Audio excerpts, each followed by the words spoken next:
Today I'm continuing my retro reviews of MASH with the 5th episode of the first season, The Moose. So to begin with, this is probably the first episode that's really addressing a actual serious issue, that being slavery. That's pretty much what it is. The titular Moose, Sun Lee I think is the character's name if I recall correctly, is basically a staff sergeant comes in who had bought her from her family to be his personal servant. Hawkeye takes offense to that immediately. Like, once he figured out what was going on. He had a bad feeling about the sergeant he described earlier, but yeah. But just to show, I think, how much this is the fact that the staff sergeant did that, he put on his full dress uniform to attempt to order the sergeant to release her. Doesn't work. And so what does he try to do then? He tries to buy her freedom. Takes a while to do that. But pretty much once he makes that mind, that's what he's doing. He's of course supported by Trapper and also Spirit Chucker Jones. I forget what episode he finally drops away in because they really don't do much with his character. And I really wish they did more with his character in this episode because Spirit Chucker is a Black American. And perhaps maybe if this was being written by the writers from seasons 6, 7, 8, 9, 10, from the later seasons, they might have actually done that. But this is still early MASH. They haven't found the footing yet. And they still had some good commentary on the issue, but they totally missed it. They didn't think to really bring in one character's experience. Yes, Spirit Chuck wouldn't have had any personal experience, but there's a good chance there would have been stories in his family, and he would have had something interesting to contribute. But they really don't do anything with it. It's missing potential, in my opinion. Now, would they have done it well is a totally different question. And given the time frame and the fact that the writing room was probably all white, it's actually probably better that they didn't, because they would probably have screwed it up somehow and made it worse than them just not addressing it at all. So at least I can give them credit for realizing they couldn't write about it. I can't write about it. I just think it would have been nice if they could have. Now bring in somebody who could write about it, who has the knowledge or the experience to do so, but they didn't. But anyhow, going back, so Hawkeye's main mission is to basically get Sun Lee's freedom to her. They cheat at poker in order to win her off of the staff sergeant, and then the rest of the episode is trying to convince her that you're free now. You don't have anything you owe to us. And the first time they try to send her to family, she runs back to the camp. And then, so what they decide to do is basically treat her as a person, help her learn to stand up for herself, to self-actualize for herself. And it works.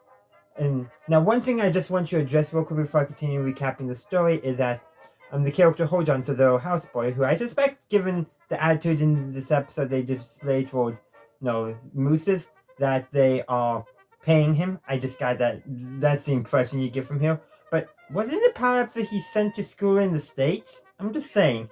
Continuity in early matches was always a bit hit and miss. But anyhow, how he actually then goes to get the head of her family, and so that way honor can be kept and all that, so that way she doesn't feel like she's disgracing her family and all that. Granted, the head of her family apparently is her young brother, who she's clearly probably at least 5 to 10 years older than.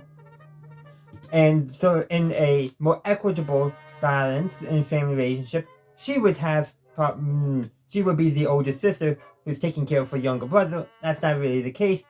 And that can be partially assigned to the fact that I'm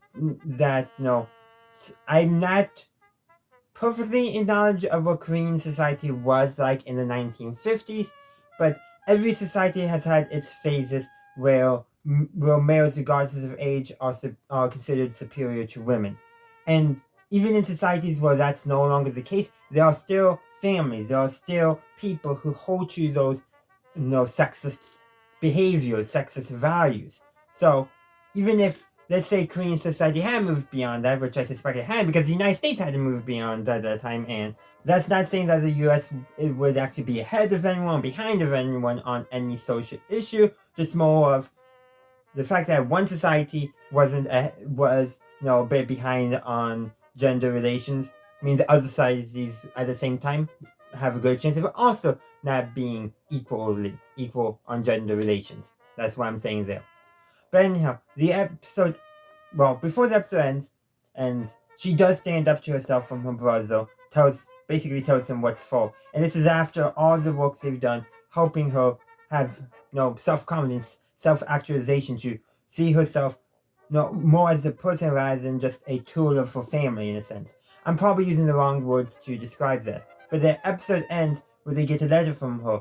So apparently she goes, they find a home for her with a convent, and she's writing about all that. And probably one of the funniest jokes in my opinion in this episode comes where, she says, what's the exact words? Well, basically, as a Christian, I should know it.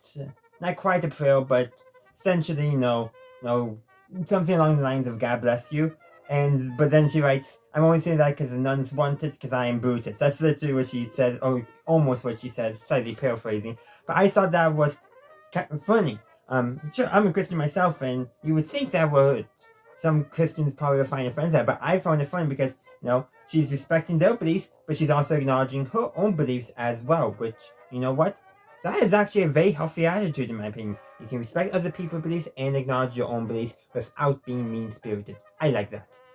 And yeah, that's pretty much it. There's another joke at the end. I'm not the biggest fan of the joke, where Hawkeye jokes like, "Hey, I need a shave."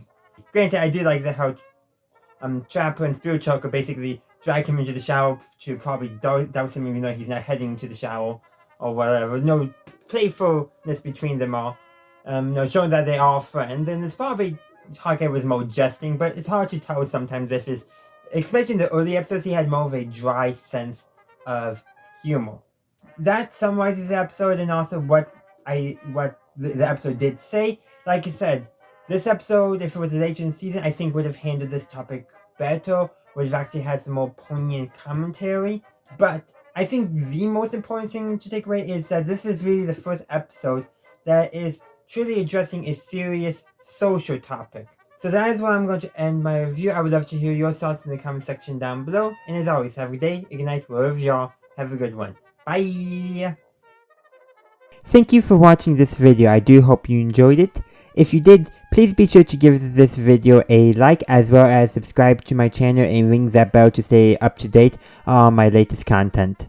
Also, be sure to check out the link tree in the description, as well as any other links I have down there.